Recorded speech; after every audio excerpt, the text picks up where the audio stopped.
ನೋಡಿ, CM race ಅಲ್ಲಿ ಎಷ್ಟು ಜನ ಇದ್ದಾರೆ ಕಾಂಗ್ರೆಸ್ ಅಲ್ಲಿ ಅನ್ನೋದು ಇದನ್ನು ನೋಡಿದಾಗ ಅರ್ಥ ಆಗುತ್ತೆ.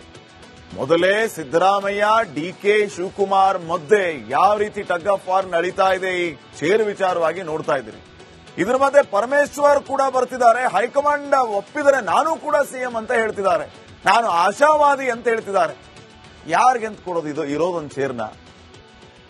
ಸಿದ್ದರಾಮಯ್ಯ, ಡಿಕೆ ಶಿವಕುಮಾರ್ ಈಗಾಗಲೇ ಕಿತ್ತಾಡ್ಕೋತಾ ಇದ್ದಾರೆ. ಇಬ್ಬರ ಜಗಳದಲ್ಲಿ ಲಾಭ ಪಡೆಯೋದಕ್ಕೆ ಪರಮೇಶ್ವರ್ ಈಗ ಪ್ರಯತ್ನವನ್ನ ಮಾಡ್ತಾ ಇದ್ದಾರೆ. ಇಬ್ಬರ ಜಗಳ ಮೂರನೇದವರಿಗೆ ಲಾಭ ಅನ್ನೋ ರೀತಿಯಲ್ಲಿ ಪದೇ ಪದೇ ದಲಿತ ಸಿಎಂ ಅಸ್ತ್ರವನ್ನ ಡಾಕ್ಟರ್ ಪರಮೇಶ್ವರ್ ಅವರು ಹೂಡ್ತಾ ಇದ್ದಾರೆ. ಕುರ್ಚಿ ಕಿತ್ತಾಟದ ವಿಚಾರಗಳು ಬಂದಾಗಲೆಲ್ಲ ನೀವು ಗಮನಿಸಿರಬಹುದು, ಈ ದಲಿತ ಸಿಎಂ ಕಾರ್ಡ್ ಪ್ಲೇ ಆಗ್ತಾನೆ ಇರುತ್ತೆ. ದೆಹಲಿಯಲ್ಲಿಯೂ ಕೂಡ ಬೃಹತ್ ಪ್ರತಿಭಟನೆ ಮಾಡಿಸಿದ್ದರು ಗೃಹ ಮಂತ್ರಿಗಳು. ಸಿದ್ದರಾಮಯ್ಯ, ಡಿಕೆ ಶಿವಕುಮಾರ್ ಮಧ್ಯೆ ಸಂಧಾನ ಮಾಡಿಸೋದಕ್ಕೆ ಹೈಕಮಾಂಡ್ ಪ್ರಯತ್ನ ಮಾಡ್ತಾ ಇದ್ರೆ, ಈ ಕಡೆ ಪರಮೇಶ್ವರ್ ಅವರು ಹೈಕಮಾಂಡ್ ಒಪ್ಪಿದರೆ ನಾನು ಕೂಡ ಮುಖ್ಯಮಂತ್ರಿ ಆಗುವ ಕ್ಯಾಂಡಿಡೇಟ್ ಅಂತ ಹೇಳ್ತಿದ್ದಾರೆ. ನಾನು ಆಶಾವಾದಿ ಅಂತ ಹೇಳ್ತಿದ್ದಾರೆ. ಇವರ ಆಶಾವಾದಕ್ಕೆ ಹೈಕಮಾಂಡ್ ಮನ್ನಣೆ ಕೊಡಬೇಕಾ, ಅಥವಾ ಡಿಕೆ ಶಿವಕುಮಾರ್ ಅವರ ಸತತ ಪ್ರಯತ್ನಕ್ಕೆ ಮನ್ನಣೆಯನ್ನ ಕೊಡಬೇಕಾ, ಅಥವಾ ಮಾಸ್ ಲೀಡರ್ ಸಿದ್ದರಾಮಯ್ಯ ಅವರನ್ನ ಚೇಂಜ್ ಮಾಡಲೇಬಾರದು ಅನ್ನುವಂತ ಇರಾದೆಗೆ ಪ್ರಾಶಸ್ತ್ಯವನ್ನ ಕೊಡಬೇಕಾ? ಹೈಕಮಾಂಡ್ಗೂ ತಲೆನೋವು ಈಗ. ಇದ್ರ ಮಧ್ಯೆ ಎಂ ಬಿ ಪಾಟೀಲ್ ಅವರು ಇದ್ದಾರೆ. ನಾನು ಬಂದೆ ಅಂತ ಅವಾಗ ಓಡಾಡ್ಕೊಂಡು ಬರ್ತಿರ್ತಾರೆ ಅವರು. ಯಾರಿಗೆ ಪ್ರಾಶಸ್ತ್ಯವನ್ನ ಕೊಡೋದು? ಇನ್ನು ಪರಮೇಶ್ವರ್ ವಿಚಾರಕ್ಕೆ ಬಂದ್ರೆ 2013ರಲ್ಲೇ ಸಿಎಂ ಆಗುವ ಕನಸನ್ನ ಕಂಡಿದ್ರು ಡಾಕ್ಟರ್ ಜಿ ಪರಮೇಶ್ವರ್. ಆದ್ರೆ ಅನ್ಫಾರ್ಚುನೇಟ್ಲಿ ಪರಮೇಶ್ವರ್ ಅವಾಗ ಕೆಪಿಸಿಸಿ ಅಧ್ಯಕ್ಷರಾಗಿದ್ದು ಪಕ್ಷವನ್ನ ಗೆಲ್ಲಿಸಿದ್ರು, ತಾವು ಸೋತು ತಮ್ಮ ಕೊರಟಗೆರೆ ಕ್ಷೇತ್ರದಲ್ಲಿ ಪರಾಭವಗೊಂಡ್ರು. 2013ರಲ್ಲಿ ಪರಮೇಶ್ವರ್ ಗೆದ್ದಿದ್ದರೆ ಒಬ್ಬ ಟಫ್ ಕಾಂಪಿಟೇಟರ್ ಆಗ್ತಾ ಇದ್ರು ಸಿಎಂ ರೇಸ್ಗೆ. ಕೆಲವು ಅರ್ಥದಲ್ಲಿ ಹೇಳಬೇಕು ಅಂತಂದ್ರೆ ಪಕ್ಕ ಸಿಎಂ ಆಗ್ತಾ ಇದ್ರು ಅಂತ. ಆದ್ರೆ ಅಷ್ಟು ಈಸಿ ಇರಲಿಲ್ಲ ಬಿಡಿ, ಅದು ಅವಾಗ್ಲೂ ಕೂಡ ಈಸಿ ಇರಲಿಲ್ಲ. ಪರಮೇಶ್ವರ್ ಅವರನ್ನ ಕಾಂಗ್ರೆಸ್ ಪಾರ್ಟಿಯವರೇ, ಕೆಲವರು ಮಹಾನಾಯಕರುಗಳೇ ಸೋಲಿಸಿದ್ರು ಅಂತ ಈಗಲೂ ಕೂಡ ಮಾತಾಡ್ತಾ ಇರ್ತಾರೆ. ಪರಮೇಶ್ವರ್ ಅವ್ರನ್ನ ಇಂಥವ್ರು ಸೋಲಿಸಿದ್ರು, ಅದಕ್ಕಾಗಿ ಅವರ ಸಿಎಂ ಚೇರ್ ದಾರಿ ಈಸಿ ಆಗ್ಲಿ ಅನ್ನೋ ಲೆಕ್ಕಕ್ಕೆ ಅನ್ನುವಂತ ಮಾತುಗಳು ರಾಜಕಾರಣದಲ್ಲಿ ಕೇಳಿ ಬರ್ತಾ ಇದೆ ಈಗಲೂ ಕೂಡ. ಆದ್ರೆ ವಾಸ್ತವ ಪರಮೇಶ್ವರ್ ಅವ್ರನ್ನ ಅವರ ಎದುರಾಳಿ ಕ್ಯಾಂಡಿಡೇಟ್ ಜೆಡಿಎಸ್ನ ಸುಧಾಕರ್ ಲಾಲ್ ಅವರು ಸೋಲಿಸಿದ್ರು. ಇದು ಚುನಾವಣೆಯ ಫಲಿತಾಂಶ.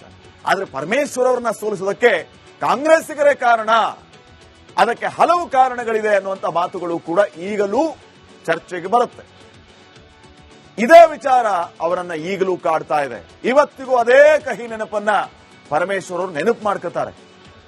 ಈಗಲೂ ಕೂಡ ಸಿಎಂ ಆಗಬೇಕು ಅಂತ ಗೃಹ ಮಂತ್ರಿ ಕನವರಿಸ್ತಾ ಇದ್ದಾರೆ. 6 ಬಾರಿ ಸಚಿವರಾಗಿರುವಂತವರು, ಉಪಮುಖ್ಯಮಂತ್ರಿಯೂ ಆಗಿದ್ದಂಥವ್ರು, ಪಿಸಿಸಿ ಪ್ರೆಸಿಡೆಂಟ್ ಆಗಿದ್ದಂಥವ್ರು, ಎಲ್ಲ ಅರ್ಹತೆ ಇದೆ. ಜೊತೆಗೆ ದಲಿತ ಬಲ ಇದೆ. ದಲಿತ ಮತಗಳೆಲ್ಲವೂ ಕೂಡ ಸಾಲಿಡ್ ಆಗಿ ಪರಮೇಶ್ವರ್ ಅವರನ್ನು ನೋಡಿ ಬರುತ್ತೆ ಅನ್ನುವಂತಹ ನಂಬಿಕೆ ಇದೆ. ಹಿಂಗಾಗಿ ನಾನು ಯಾಕೆ ಸಿಎಂ ಆಗಬಾರದು ಅನ್ನುವಂತಹ ಇರಾದೆ ಪರಮೇಶ್ವರ್ ಅವರದ್ದು. ಅವರ ಇರಾದೆಗೆ, ಅವರ ಈ ಒಂದು ಆಸೆಗೆ ಹೈಕಮಾಂಡ್ ಎಷ್ಟರ ಮಟ್ಟಿಗೆ ಮನ್ನಣೆಯನ್ನ ಕೊಡುತ್ತೆ? ಇವರಿಬ್ಬರನ್ನು ಮೀರಿ, ಯಾರನ್ನ? ಡಿ ಕೆ ಶಿವಕುಮಾರ್ ಮತ್ತು ಸಿದ್ದರಾಮಯ್ಯ ಅವರನ್ನು ಮೀರಿ ಎಲ್ಲದಕ್ಕೂ ಕಾಲ ಉತ್ತರ ಕೊಡುತ್ತೆ. ಇನ್ನು ನೆಕ್ಸ್ಟ್ ನೋಡಿ, ಸಿಎಂ ರೇಸ್ ಅಲ್ಲಿ ಎಷ್ಟು ಜನ ಇದ್ದಾರೆ ಕಾಂಗ್ರೆಸ್ ಅಲ್ಲಿ ಅನ್ನೋದು ಇದನ್ನು ನೋಡಿದಾಗ ಅರ್ಥ ಆಗುತ್ತೆ. ಮೊದಲೇ ಸಿದ್ದರಾಮಯ್ಯ, ಡಿಕೆ ಶಿವಕುಮಾರ್ ಮಧ್ಯೆ ಯಾವ ರೀತಿ ಟಗ್ ಆಫ್ ವಾರ್ ನಡೀತಾ ಇದೆ ಈ ಚೇರ್ ವಿಚಾರವಾಗಿ ನೋಡ್ತಾ ಇದ್ದೀರಿ. ಇದ್ರ ಮಧ್ಯೆ ಪರಮೇಶ್ವರ್ ಕೂಡ ಬರ್ತಿದ್ದಾರೆ. ಹೈಕಮಾಂಡ್ ಒಪ್ಪಿದರೆ ನಾನು ಕೂಡ ಸಿಎಂ ಅಂತ ಹೇಳ್ತಿದ್ದಾರೆ. ನಾನು ಆಶಾವಾದಿ ಅಂತ ಹೇಳ್ತಿದ್ದಾರೆ. ಯಾರಿಗೆಂತ ಕೊಡೋದು ಇದು ಇರೋದೊಂದು ಚೇರ್ನ? ಸಿದ್ದರಾಮಯ್ಯ, ಡಿಕೆ ಶಿವಕುಮಾರ್ ಈಗಾಗಲೇ ಕಿತ್ತಾಡ್ಕೋತಾ ಇದ್ದಾರೆ. ಇಬ್ಬರ ಜಗಳದಲ್ಲಿ ಲಾಭ ಪಡೆಯೋದಕ್ಕೆ ಪರಮೇಶ್ವರ್ ಈಗ ಪ್ರಯತ್ನವನ್ನ ಮಾಡ್ತಾ ಇದ್ದಾರೆ. ಇಬ್ಬರ ಜಗಳ ಮೂರನೇದವರಿಗೆ ಲಾಭ ಅನ್ನೋ ರೀತಿಯಲ್ಲಿ ಪದೇ ಪದೇ ದಲಿತ ಸಿಎಂ ಅಸ್ತ್ರವನ್ನ ಡಾಕ್ಟರ್ ಪರಮೇಶ್ವರ್ ಅವರು ಹೂಡ್ತಾ ಇದ್ದಾರೆ. ಕುರ್ಚಿ ಕಿತ್ತಾಟದ ವಿಚಾರಗಳು ಬಂದಾಗಲೆಲ್ಲ ನೀವು ಗಮನಿಸಿರಬಹುದು, ಈ ದಲಿತ ಸಿಎಂ ಕಾರ್ಡ್ ಪ್ಲೇ ಆಗ್ತಾನೆ ಇರುತ್ತೆ. ದೆಹಲಿಯಲ್ಲಿಯೂ ಕೂಡ ಬೃಹತ್ ಪ್ರತಿಭಟನೆ ಮಾಡಿಸಿದ್ದರು ಗೃಹ ಮಂತ್ರಿಗಳು. ಸಿದ್ದರಾಮಯ್ಯ, ಡಿಕೆ ಶಿವಕುಮಾರ್ ಮಧ್ಯೆ ಸಂಧಾನ ಮಾಡಿಸೋದಕ್ಕೆ ಹೈಕಮಾಂಡ್ ಪ್ರಯತ್ನ ಮಾಡ್ತಾ ಇದ್ರೆ, ಈ ಕಡೆ ಪರಮೇಶ್ವರ್ ಅವರು ಹೈಕಮಾಂಡ್ ಒಪ್ಪಿದರೆ ನಾನು ಕೂಡ ಮುಖ್ಯಮಂತ್ರಿ ಆಗುವ ಕ್ಯಾಂಡಿಡೇಟ್ ಅಂತ ಹೇಳ್ತಿದ್ದಾರೆ. ನಾನು ಆಶಾವಾದಿ ಅಂತ ಹೇಳ್ತಿದ್ದಾರೆ. ಇವರ ಆಶಾವಾದಕ್ಕೆ ಹೈಕಮಾಂಡ್ ಮನ್ನಣೆ ಕೊಡಬೇಕಾ, ಅಥವಾ ಡಿಕೆ ಶಿವಕುಮಾರ್ ಅವರ ಸತತ ಪ್ರಯತ್ನಕ್ಕೆ ಮನ್ನಣೆಯನ್ನ ಕೊಡಬೇಕಾ, ಅಥವಾ ಮಾಸ್ ಲೀಡರ್ ಸಿದ್ದರಾಮಯ್ಯ ಅವರನ್ನ ಚೇಂಜ್ ಮಾಡಲೇಬಾರದು ಅನ್ನುವಂತ ಇರಾದೆಗೆ ಪ್ರಾಶಸ್ತ್ಯವನ್ನ ಕೊಡಬೇಕಾ? ಹೈಕಮಾಂಡ್ಗೂ ತಲೆನೋವು ಈಗ. ಇದ್ರ ಮಧ್ಯೆ ಎಂ ಬಿ ಪಾಟೀಲ್ ಅವರು ಇದ್ದಾರೆ. ನಾನು ಬಂದೆ ಅಂತ ಅವಾಗ ಓಡಾಡ್ಕೊಂಡ್ ಬರ್ತಿರ್ತಾರ ಅವರು. ಯಾರಿಗೆ ಪ್ರಾಶಸ್ತ್ಯವನ್ನ ಕೊಡೋದು?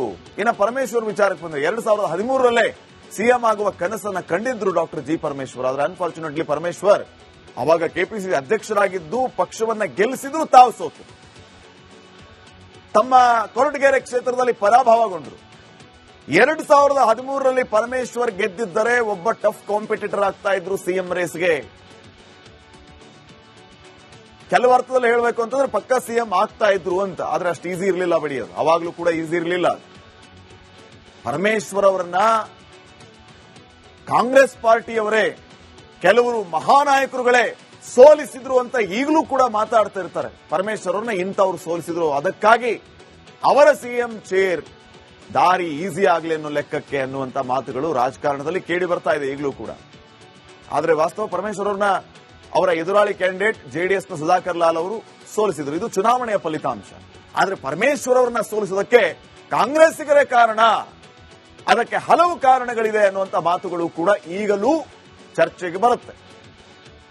ಇದೇ ವಿಚಾರ ಅವರನ್ನ ಈಗಲೂ ಕಾಡ್ತಾ ಇದೆ. ಇವತ್ತಿಗೂ ಅದೇ ಕಹಿ ನೆನಪನ್ನ ಪರಮೇಶ್ವರ್ ಅವರು ನೆನಪು ಮಾಡ್ಕೋತಾರೆ.